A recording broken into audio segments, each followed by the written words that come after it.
Et c'est le week-end, le premier grand week-end de départ en vacances. Les premiers départs ont d'ailleurs commencé dès ce matin. Bison Futé annonce un trafic orange et rouge, principalement en direction du sud et des régions côtières. Alors comment ne pas subir la chaleur pendant les voyages et puis lutter contre le mal des transports? On en parle tout de suite avec vous, Dr Gérald Kierzek. On commence d'abord par s'intéresser à ce qui est au cœur de l'actualité, c'est-à-dire la chaleur.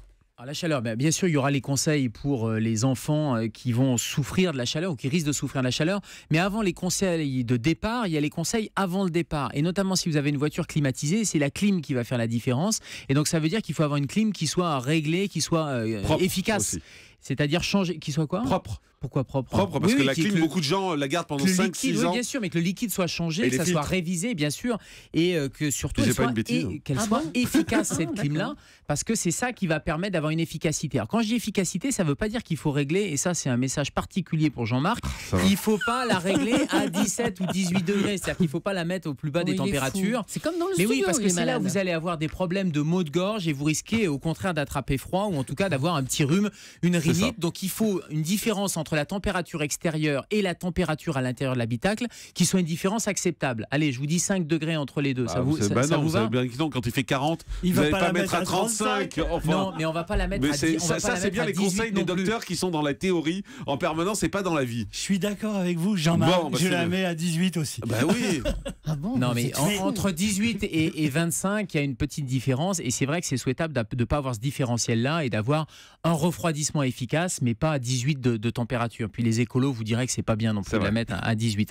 Deuxièmement, il y a l'habillement. Habillez vos enfants avec des habits qui vont être des habits en coton, en lin, qui vont être aérés pour éviter justement que ça fasse un peu étuve dans la voiture. Si vous pouvez décaler vos horaires de départ, c'est évident que de partir avec toute la chaleur, toute la circulation, il faut éviter à tout prix. Donc il faut éviter les heures chaudes et il faut décaler vos heures. Vous gagnerez, tant pis, même si vous perdez quelques heures de vacances, vous allez gagner grandement en confort. Et puis les pauses. Alors les pauses pour la fatigue, mais les pauses aussi pour pouvoir se rafraîchir, pour aller s'hydrater. Utiliser des petits brumisateurs ou des petits ventilateurs aussi à pile, ça marche bien dans la voiture et ça va permettre de passer un trajet le plus agréable possible. Alors, on parlait de la clim, mais il y a des gens qui n'ont pas la clim et si on n'a pas la clim dans la voiture, il y a la ventilation qui peut fonctionner, mais il va falloir encore plus faire des pauses, encore plus aérer si possible et évidemment quand vous vous garez, essayez de trouver un point d'ombre pour pouvoir refroidir la voiture au maximum. Les voitures sans clim, c'est super dur en ce moment avec le temps qu'il fait quand on se retrouve coincé en plein soleil dans les embouteillages. Les gens ouvrent souvent les fenêtres. C'est une bonne idée ou pas quand on n'a pas de clim? Oui, il faut ouvrir si ça permet de ventiler, s'il y a un petit peu d'air qui rentre. Et là, on a une canicule qui est un peu particulière. Quand on regarde la météo,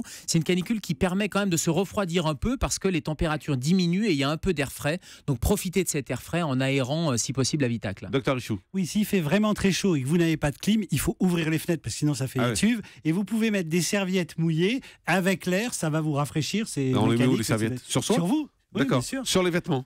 Sur les vêtements ou sur la peau, parce qu'il fait tellement chaud. Ou même sur les vitres aussi. Oui, parce que vous conduisez torse nu, vous, docteur Richoux. Ça m'arrive dans certains pays. C'est un style. Je voudrais voir les photos. Oui, c'est un style. Avec un Marcel. Avec un Marcel, bien sûr. Le célèbre Marcel Richoux. Bien évidemment. Non, mais quand on disait qu'il fallait mettre des linges mouillés aux fenêtres, c'est valable aussi aux vitres des voitures. Et puis sinon, il y a les fameux pare-soleil. Vous savez, les pare-soleil, les enfants adorent ça en plus. Parce que vous pouvez mettre sur les côtés, parce que ça évite. Parce que devant, c'est compliqué. Non, devant, c'est compliqué. C'est même dangereux, Jean-Marc. Donc il faut la clim à 18, non, et le pare-soleil c'est sur le côté et les enfants adorent ça en plus parce que ça va les distraire, donc voilà, et vous devriez à peu près arriver à destination frais et dispo. On dit un mot sur le mal des transports, c'est important parce qu'il y a beaucoup de gens qui en souffrent. En voiture, en bateau, en avion, c'est la cinétose, c'est globalement des signaux qui sont différents entre ce que la vue perçoit, ce que l'oreille ressent et ce que la sensation du corps avec la voiture qui avance perçoit également. Donc c'est cette discordance de ces trois signaux de l'organisme qui va faire qu'on a un mal des transports. Alors certains sont très sensibles, surtout les enfants,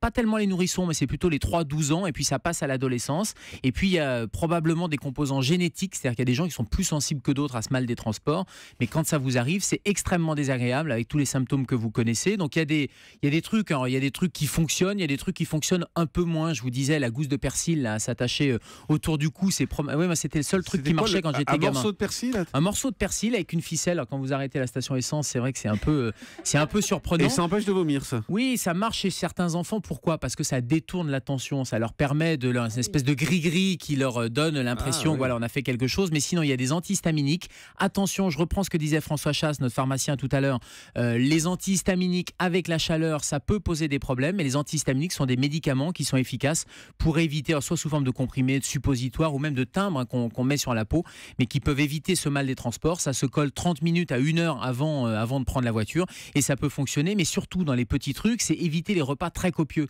Le petit déjeuner avec des produits laitiers, ça c'est quelque chose qui est radical pour avoir les pires désagréments et le vomissement dans la voiture. Donc il faut vraiment éviter ces repas copieux, mais ça ne veut pas dire qu'il faut partir le ventre vide, parce qu'il faut avoir un minimum d'estomac rempli. Donc il faut avoir un petit déjeuner, on évite les produits laitiers, éventuellement des fruits le matin, et les enfants devraient pouvoir, surtout s'ils ont le DVD dans la voiture, ça peut faire passer le transport.